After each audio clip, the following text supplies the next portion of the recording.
This is not the video that I wanted to make. KSP2 development pretty much stalled in the last 4 months, and as a curious person, I started looking for answers. Why the game in such a bad shape? Why it sold at a full price? And what is the developer behind KSP2? I would uncover full timeline of KSP2 development, I would dig into previous releases from this developer, what was the state of games released, what was the promises, how it was delivered, and what was the community reaction.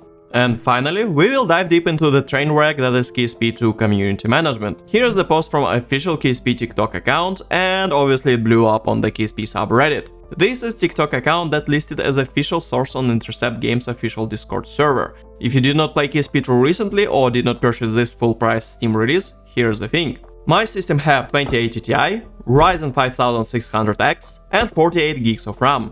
Other KSP creators running even more beefier systems. Point is that we all have performance issues with relatively simple spacecrafts at around 200 parts. For example, this craft from my KSP1 video have 220 parts, this one 260, this one 290, this one 340 and this one 360. And I'm not even talking about payloads, space stations, surface bases, this is KSP1 gameplay baseline. And this is with dozens of very beefy mods installed in 4K. In KSP2, I get 15 FPS or maybe 20 FPS on average. And there are very pronounced 1% stutters even at 200 parts. And this is even worse for average PC rig that is older than 3 years. And I'm running the game in 4K, people can point out that I should run it in 1080p maybe. This is not the point, every other single game can perform in 4K, I can record it in 4K and still can get above 100 FPS. On the top-end hardware side, game have no frame limiter, it overloads GPU even in the menu, doesn't support Windows full screen, have issues with multi-monitor setups, and even tap into NVIDIA encoding chip on the GPU for unknown reasons. Very basic things that are not there at $50 price range, 4 months in. And here's the point, this person Jenny paid $50 for the game that does not function properly even on the top 5% of planetary computers. Then they voiced their opinion in typical human fashion on the social media. But what they got in the return? They were attacked by a community manager, $50 customer. Imagine person renting a hotel room for $50 and going to reception to tell, well, that the ceiling have a mold on it. And the answer they get is something like, "Wow, such a deeply thought comment. Have you been to your room recently?" Yeah, that does not sound right. And this post on Reddit got like 4K upvotes, it was on top of the page, so several 100,000 people actually saw that, maybe even a million, but there was no reaction from development team. We are 3 days in, we are at Monday, workday, no apology from the developer, basically like fuck you to the community. And there are more of this, more of passive-aggressive things, and most importantly more things that were just blank slate ignored. We'll dive deep into the community management later, now let's actually examine KSP2 development, the timeline, where it all began and how we got here. Official Discord server for KSP2 stated until recently Intercept Games, the studio behind Kerbal Space Program, which is a lie. KSP2 developers want you to think that they are developers of Kerbal Space Program 1, which they are not. Every social media for KSP2 have Kerbal Space Program 1 in some form or shape. Kerbal Space Program 1 was pretty much one-person passion project from the studio that have nothing to do with the gaming. Nevertheless, the studio, Squad, was able to transform into the game development studio and deliver our favorite game. After several years of demo and early access, 1.0 game was released in April 2015. Take-Two Interactive purchased the rights for KSP in May 2017, and Squad remained as maintenance studio for KSP1. But KSP2 development was put into the hands of Uber Entertainment. Take-Two did not own Uber Entertainment, they only hired them to build KSP2 at this time. In July 2019, Uber Entertainment was renamed into Star Theory Games. In November 2019, KSP2 cinematic trailer was released with release date in 2020. And the actual KSP2 gameplay footage was shown at Gamescom several days later. And this is basically the same trophy game that have the performance issues and that we got in the February 2023. So what actually happened in between? In February 2020, Take-Two created the new studio with their subsidiary publisher Private Division. Studio is called Intercept Games, and subsidiary publisher Private Division have nothing to do with KSP1. This new studio was used as the vessel to take direct control of KSP2 development from Uber Entertainment, which was already renamed into the Star Theory. So, as reported by the Bloomberg article, Take-Two wanted to buy the whole Star Theory as a studio, and Star Theory was years behind on the milestones, project was off the rails, Take-Two were messed about when they tried to buy Star Theory, and eventually they just gave up and pulled the contracts and approached the workers directly. And at this point it was already late for 2021 release, and our planetary situation in 2020 was portrayed as the main delay factor, but then there was even more delays. So what is Intercept Games? At first, it was at least 12 out of 30 Uber Entertainment developers, including senior management. And then an undisclosed amount of employees rejoined Intercept Games once the KSP2 contract was pulled from the Star Theory, formerly known as Uber Entertainment. So in its core, Intercept Games is basically Uber Entertainment. In November 2020, game was delayed until 2022. In May 2022, game was delayed until early 2023.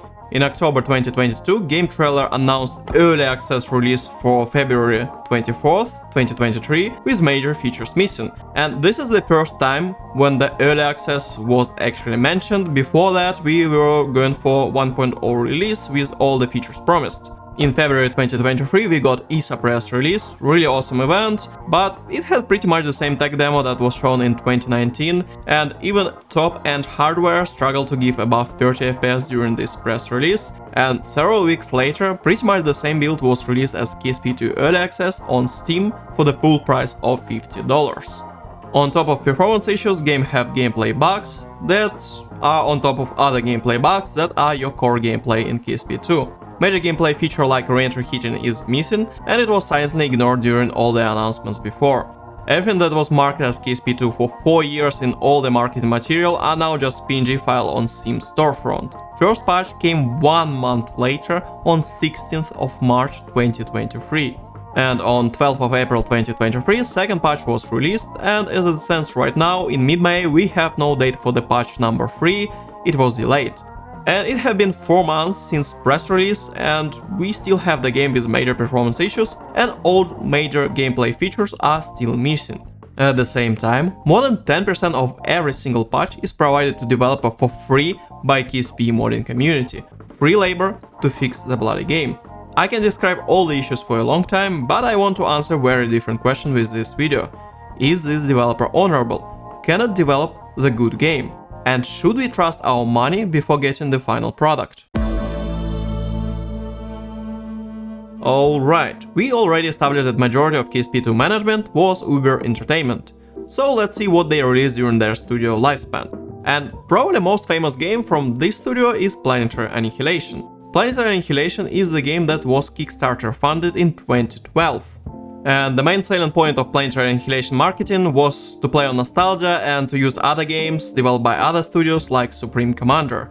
After Steam Early Access stage, the game was 1.0 released in 2014, and it was still in unfinished state and with major promised features still missing. Yeah, that sounds oddly familiar.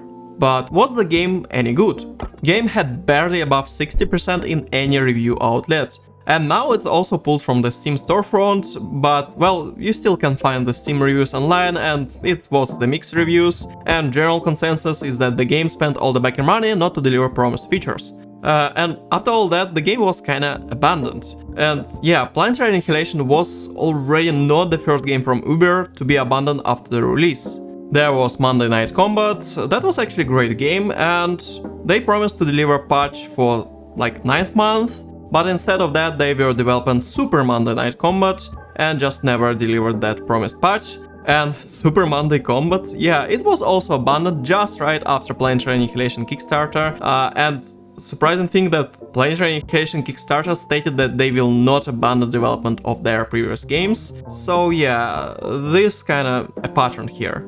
In 2014, the year when Planetary Annihilation was quote-unquote finished, Uber Entertainment announced Kickstarter for Human Resources, the game, and it completely flopped. I wonder why. There are a lot of drama around this, and I will be giving 2 subreddit links down below. People were describing everything wrong with the Planetary Annihilation, and meanwhile the Nate Simpson, which is creative director at the time, says that, well, Planetary Annihilation is the best game ever. The whole thing can be described with this post over here. Yeah, the results do speak. Planetary Annihilation garnered a solid 6 out of 10 meh rating, and looking at the subreddit forum, most backers are quite disappointed in the release version, because of how many promised features it's missing. Meanwhile, Nate Simpson goes on and on about how awesome they are, and that, well, here's a quote. Planetary Annihilation's vision have been achieved, or else we would not have launched it. And later he edited his post and removed this statement when he was called out for blank out lying. In August 2018, Uber Entertainment made a subsidiary company called Planetary Annihilation Inc. and transferred development of this IP to them, and somewhere around there, 2014 Planetary Annihilation release was actually pulled from Steam storefront. Remember that at this point they were already internally working on KSP2. So they were totally trying to clear their name for KSP2 release, especially after 2014 Human Resources Kickstarter failure, and they even went as far as renaming themselves into the Star Theory in 2019 for KSP2 trailer release. So we have already established several constants in this video. First, Intercept Games is Uber Entertainment in its core. Creative director Nate Simpson, in particular, constantly lies to upsell subpar job of this studio. This game developer used successful game titles from other developers to fund themselves through early access or Kickstarter, and then under-delivers the final product. And with this marketing strategy, they went as far as hiring developers of Supreme Commander to work on Planetary Annihilation, and they just hired one of the best modders for Kerbal Space Program 1 to develop KSP2. And let's see how they manage their community. Maybe they are really good people in general, just like in some game development skills. And over here I can break down a lot of things, because I have been managing like people things in hotel industry for more than 10 years, all the way from room service waiter to managing my like 15-employee departments and handling hundreds and thousands of guests at the same time. And I have been working for brands like Marriott, Accor, Redizor, Much Hospitality, and several local brands in Russia, on Malta, and even in the United States. And yeah, by the way, I'm totally not wearing any pants, because yeah, it will be quite hot over here.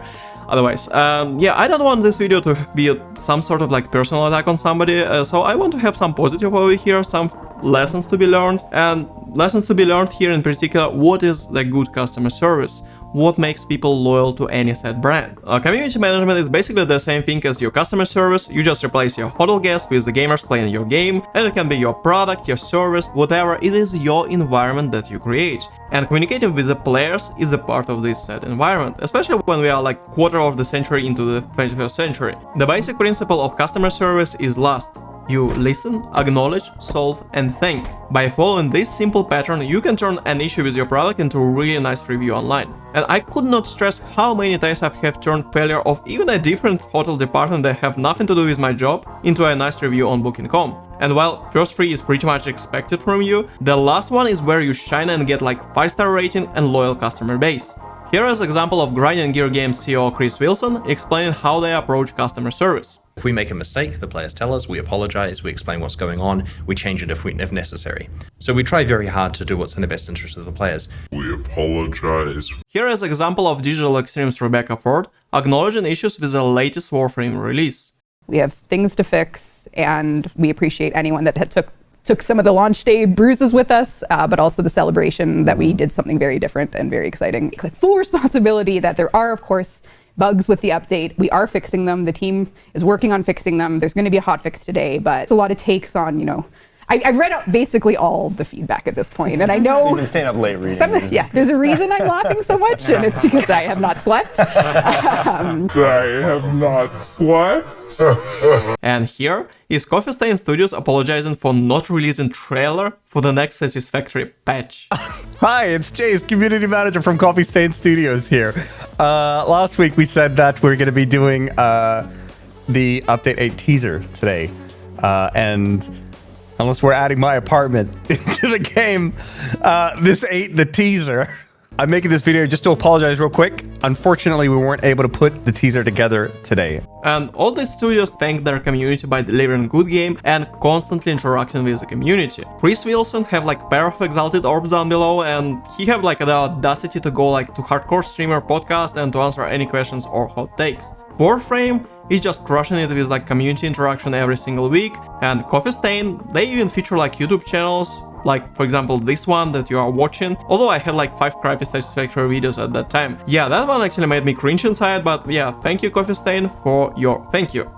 This is definitely cheaper than spending millions of dollars on CGI trailers for something that is not even in the game. And is there anything from Nate Simpson or KSP2 community management that live up to these standards? So the last interaction from Nate Simpson states that they will do less updates than it's already the case. This means not even a patch per month, so they were already on the back foot, they were already slower than everybody else in the industry. For example, Valheim with way smaller studio, way smaller budget. In the same time frame they made 8 patches in 4 months. Satisfactory was like on 5 patches and 1 major update. Also, Nate Simpson reassured that their team is fully funded, development of 1.0 is still ongoing, and early access roadmap would be delivered. He's using the same language as he used almost a decade ago, that this is basically his dream job. And we all know that they already abandoned like 3 previously released games in favor of the next projects, and they release early access titles in unfinished state. Also, I'm really curious why he needs this clarification, because in ordinary KSP enjoyer mind, this is their first game and nothing bad happened before. They just have a buggy game and nothing more, nothing less. Yeah, I think Nate Simpson knows something about Uber Entertainment and how they develop games. Do you want to believe this person, this studio, this time around? They are just repeating the history at this point. Also, there is not a single acknowledgement of huge performance issues anywhere, and Nate talks about performance issues like they are not existent for majority of the player base. I mean, of course, the current performance problems will not stick around. I mean, they're going down daily, and of course, they need to be very aggressively addressed because perf optimization is critical. But we've also set ourselves a very high bar of quality. The game has to be performing across a wide range of machines. This is all I wanted to share. Share your thoughts down below. I honestly want to know what is your thoughts on this subject, because I'm honestly biased after like digging into this topic for like several days. So yeah, until the next time, have a nice one, and Yakis out. The game has to be performing across a wide range of machines.